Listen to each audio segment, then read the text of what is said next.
and Anakin Skywalker, is the look that he's giving her right there is like all the original fans, George Lucas, everybody just giving Disney Star Wars that look like, can you believe this piece of crap?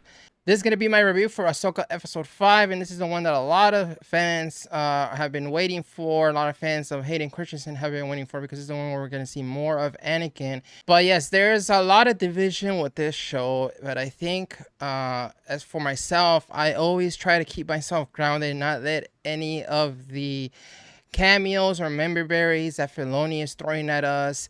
Yes, Ahsoka is a character that originates as an animated character from the Clone Wars, so it does make sense that Anakin will have some kind of part in her own show, and having Hayden Christensen back is cool to see. But at the same time, I'm not gonna suddenly become some kind of shill for Filoni or like get totally 100% invested in this as if it was George Lucas returning and doing this.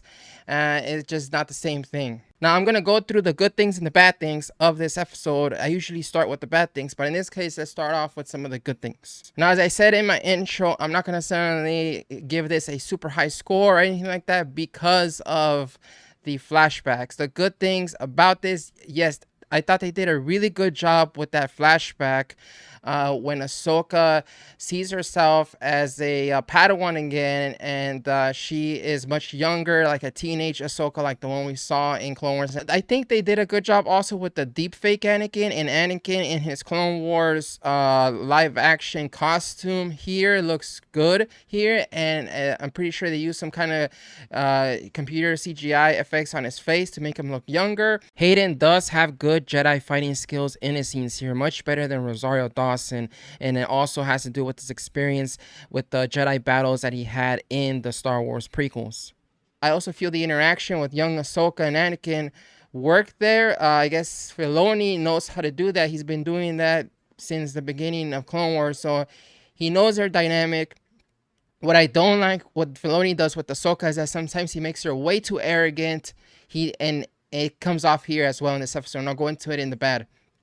He makes her too arrogant, and he also kind of props her up to be way too important. And I liked Ahsoka from seasons 1 of Clone Wars all the way up to like 4. In season 5, I completely said this is BS because of what they did with her arc and how she got booted out of the Jedi Council, and he antagonized the Jedi, he made the Jedi look bad, all just to prop up Ahsoka and make her this saint or anything like, or something like that. And it's kind of the same thing what they did with Rey in the sequels. They propped her up at the expense of the characterizations and the characters of Luke, Han, and Leia, and they made them look like just, you know, wimps and just like incompetent, all just to prop up Rey. Filoni did the same with Ahsoka, and starting from season 5. And he did it also in season 7 when she was very arrogant talking to Obi-Wan and Anakin. One of my favorite moments in the episode was when we got to see, I mean, I'm a big fan of like clone troopers and things like that. And I like seeing the clone troopers. But when we saw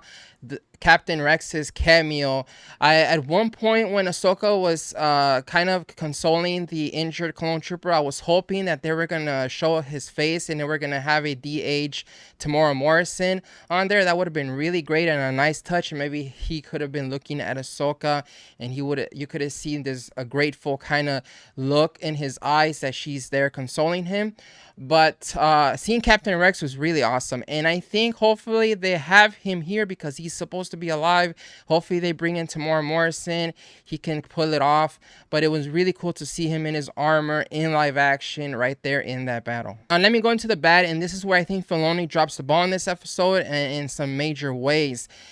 The first one that I notice is how he keeps on insisting and kind of making Ahsoka super arrogant and wanting to be the righteous one. She's better than the Jedi and whatever. She thinks that she's part of this bad legacy, and because of Anakin became Darth Vader, and because of the Jedi failed and everything like that, and she just thinks that she's part of this bad legacy and she doesn't want anything to do with it. She thinks that they're all wrong and she's the one that's all right.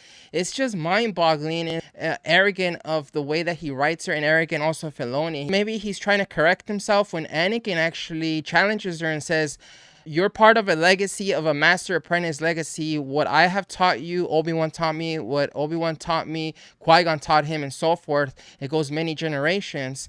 But also, for Anakin to have gone through the dark side like that in his experiences, he's being more positive than Ahsoka. But it probably also helps that he has been redeemed. On a side note, we also don't know, is this really Anakin Skywalker, or is this an apparition in her mind and that her memories are creating? So that's another thing. In the case of Luke Skywalker, Luke actually believed in the good of his father and went past any negativity to embrace the goodness in the legacy of his father and the Jedi. But here, Filoni rather have Ahsoka be negative and try to lecture Anakin about his mistakes and so forth, when Anakin himself redeemed himself already and atoned for his sins and learned from his mistakes in his last moments. And as well, Luke Skywalker also learned a lesson there. Now, some final thoughts on this teaching that Anakin is supposed to teach her. It's presumed that he's teaching her that in order for Ahsoka to live, she needs to fight. If she was passive and did not get involved in any type of fighting, then she would die. There is possible complexity in such themes, but Filoni gives it to you in so simplistic manner, and his writing is really very lacking any kind of depth, especially here. It leaves it vaguely open, and it seems like Ahsoka suddenly just snaps and says, okay, I'm gonna live. But it doesn't seem like whatever trial that Anakin put her through was very much of a trial at all, that she had decided to just suddenly snap like that and change her mind. But the question remains, why does Ahsoka need to learn a lesson about fighting to live instead of being passive and die? Why is this lesson important now when she needs to have resolution and conviction to stop Thrawn, and apparently is on a mission just for that right now? And it comes off as pretentious writing, all to have a glorified cameo of Anakin Skywalker, Hayden Christensen, to boost ratings and to whet Disney Shield's appetites. And I now doubt Ahsoka actually went to the world between worlds, and instead it was a vision in her head while she was unconscious. This flashback did not move the story forward, even though it seemed Ahsoka was a little bit more gregarious after she had woken up. But it didn't add anything new to Anakin's character or anything substantial to Ahsoka. It was just a memberberry for Filoni Disney Star Wars gushers that are Disney Star Wars #1 customer, and I'm definitely not one of them. I'm loyal to the original 6 Star Wars movies and the original expanded universe. So I ended here with this image of Anakin looking on Ahsoka like, can you believe this? You know, bitch. Like, is she really that stupid and arrogant? And that just is a summary of this whole show and Filoni and just his incompetent writing. And Anakin Skywalker, is the look that he's giving her right there is like all the original fans, George Lucas, everybody just giving Disney Star Wars that look like, can you believe this piece of crap? So, and that's what I really think about this. All this was just a memberberry flashback. It did not really give any substantial plot change in the story at all. It did not really move the story forward that much.